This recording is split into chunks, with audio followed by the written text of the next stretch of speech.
Economy बने हैं। किसी को भी संतोष होगा कि अब जापान को भी पीछे छोड़ करके हम आगे निकल गए। और मुझे याद है हम जब 6 से 5 बने थे तो देश में और ही उमंग था, बड़ा उत्साह था, खास करके नौजवानों में।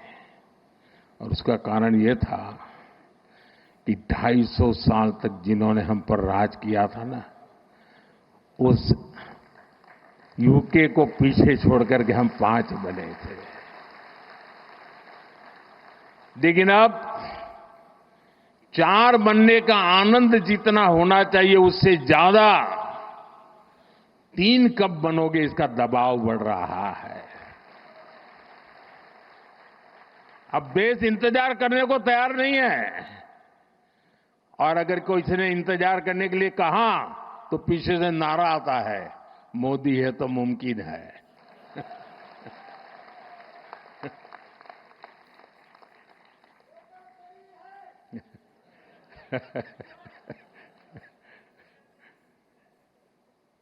और इसलिए साथियों, एक तो हमारा लक्ष्य है 2047 हिंदुस्तान विकसित होना ही चाहिए, नो कॉम्प्रोमाइज। आजादी के 100 साल हम ऐसे ही नहीं बिताएंगे। आजादी के 100 साल ऐसे मनाएंगे कि दुनिया में विकसित भारत का झंडा फहरता होगा।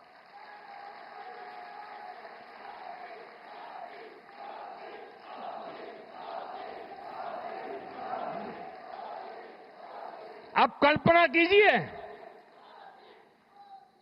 1920, 25, 30, 40, 42 उस कालखंड में चाहे भगत सिंह हो, सुखदेव हो, राजगुरु हो, नेताजी सुभाष बाबू हो, वीर सावरकर हो, श्यामजी कृष्ण वर्मा हो, महात्मा गांधी हो, सरदार पटेल हो, इन सब ने जो भाव पैदा किया था और देश के जन मन में आजादी की ललक न होती, आजादी के लिए जीने मरने की प्रतिबद्धता न होती, आजादी के लिए सहन करने की इच्छा शक्ति न होती, तो शायद 1947 में आजादी नहीं मिलती। ये इसलिए मिली कि उस समय जो 25-30 करोड़ आबादी थी वे बलिदान के लिए तैयार हो चुकी थी। अगर 25-30 करोड़ लोग संकल्पबद्ध होकर के 20 साल 25 साल के भीतर भीतर अंग्रेजों को यहां से निकाल सकते हैं, तो आने वाले 25 साल में 140 करोड़ लोग विकसित भारत बना भी सकते हैं दोस्तों।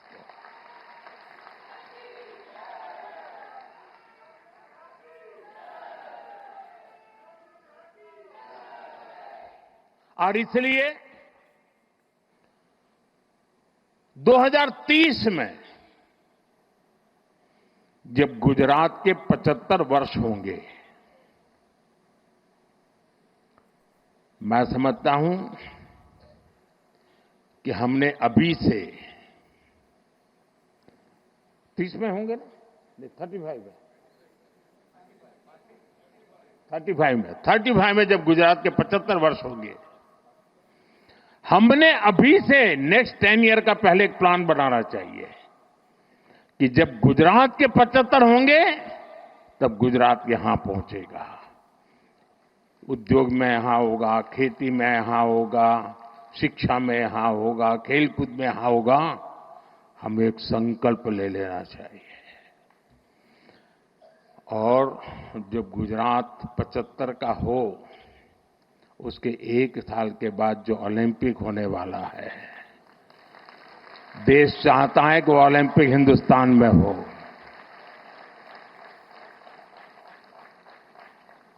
और इसलिए साथियों, जिस प्रकार से हमारा ये एक लक्ष्य है कि हम जब गुजरात के 75 साल हो जाए, और आप देखिए जब गुजरात बना उस समय के अखबार निकाल दीजिए, उस समय की चर्चाएं निकालिए, क्या चर्चा होती थी कि गुजरात महाराष्ट्र से अलग होकर क्या करेगा, गुजरात के पास क्या है,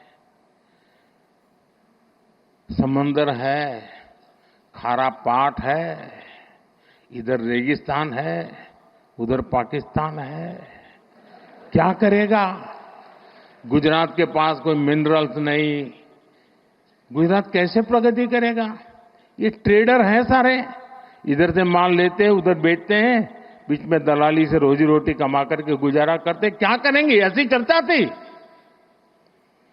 वही गुजरात जिसके पास एक जमाने में नमक से ऊपर कुछ नहीं था, आज दुनिया को हीरे के लिए गुजरात जाना जाता है।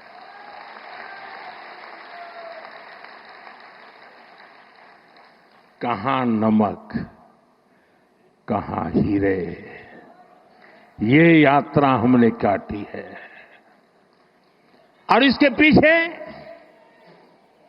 सुविचारित रूप से प्रयास हुआ है, योजनाबद्ध तरीके से कदम उठाए हैं। हमारे यहां आमतौर पर गवर्नेंस के मॉडल की चर्चा होती है कि सरकार में साइलोज ये सबसे बड़ा संकट है, एक डिपार्टमेंट दूसरे से बात नहीं करता है, एक टेबल वाला दूसरे टेबल वाले से बात नहीं करता है, ऐसी चर्चा होती है। कुछ मात्रा में सही भी होगा, लेकिन उसका कोई सॉल्यूशन है क्या? मैं आज आपको बैकग्राउंड बताता हूं। ये शहरी विकास वर्ष अकेला नहीं, हमने उस समय हर वर्ष को किसी न किसी एक विशेष काम के लिए डेडिकेट करते थे। जैसे 2005 में शहरी विकास वर्ष मना गया, एक साल ऐसा था जब हमने कन्या शिक्षा के लिए डेडिकेट किया था, एक वर्ष ऐसा था जो हमने पूरा टूरिज्म के लिए डेडिकेट किया था। इसका मतलब ये नहीं कि बाकी सब काम बंद करते थे, लेकिन सरकार के सभी विभागों को उस वर्ष अगर फॉरेस्ट डिपार्टमेंट है तो उसको भी अर्बन डेवलपमेंट में वो कंट्रीब्यूट क्या कर सकता है, हेल्थ विभाग है तो अर्बन डेवलपमेंट ईयर में कंट्रीब्यूट क्या कर सकता है, जल संरक्षण मंत्रालय है तो वो अर्बन डेवलपमेंट में क्या कंट्रीब्यूट कर सकता है, टूरिज्म डिपार्टमेंट है तो वो अर्बन डेवलपमेंट में क्या कंट्रीब्यूट कर सकता है। यानी एक प्रकार से whole of the government approach, इस भूमिका से ये वर्ष मना। और आपको याद होगा जब हमने टूरिज्म ईयर बनाया तो पूरे राज्य में, उसके पहले गुजरात में टूरिज्म की कल्पना ही कोई नहीं कर सकता, विशेष प्रयास किया गया। उसी समय एड कैंपेन चलाया, कुछ दिन को गुजारा गुजरात में, एक एक चीज उसमें से निकली, उसी में से रणोत्सव निकला, उसी में से स्टैच्यू ऑफ यूनिटी बना, उसी में से आज सोमनाथ का विकास हो रहा है, गिर का विकास हो रहा है, अंबाजी का विकास हो रहा है, एडवेंचर स्पोर्ट्स आ रही हैं, यानी एक के बाद एक चीजें डेवलप होने लगी। वैसे ही जब अर्बन डेवलपमेंट ईयर बनाया, और मुझे याद है मैं राजनीति में नया नया आया था और कुछ समय के बाद हम अहमदाबाद म्युनिसिपल कॉरपोरेशन सबसे पहले जीते। तब तक हमारे पास एक राजकोट म्युनिसिपैलिटी हुआ करती थी, तब वो कॉरपोरेशन नहीं थी। और हमारे एक प्रहलाद भी पटेल थे, पार्टी के बड़े वरिष्ठ नेता थे, बहुत ही इनोवेटिव थे, नई नई चीजें सोचना उनका स्वभाव था। मैं नया राजनीति में आया था तो प्रहलाद भाई एक दिन आए मिलने के लिए, उन्होंने कहा ये हमें जरा, उस समय चिमन भाई पटेल की सरकार थी, तो हमने चिमन भाई और भाजपा के लोग छोटे पार्टनर थे, तो हमने चिमन भाई को मिलकर के समझाना चाहिए कि ये जो लाल बस अहमदाबाद की है उसको जरा अहमदाबाद के बाहर जाने दिया जाए। तो उन्होंने मुझे समझाया। फिर मैं और प्रहलाद भाई चीमन भाई को मिलने गए। हमने बहुत माथापच्ची की।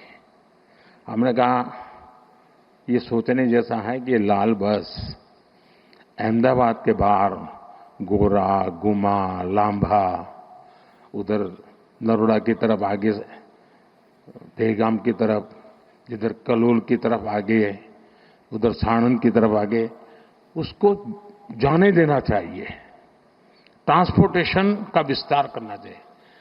तो सरकार के जैसे सचिवों का स्वभाव रहता है, यहां बैठे हैं सारे, उस समय वाले तो रिटायर हो गए। एक बार एक कांग्रेसी नेता को पूछा गया था कि देश की समस्याओं का समाधान करना है तो 2 वाक्य में बताइए। कांग्रेस के एक नेता ने जवाब दिया था, वो मुझे आज भी अच्छा लगता है। ये कोई 40 साल पहले की बात है। उन्होंने कहा देश में 2 चीजें होनी चाहिए।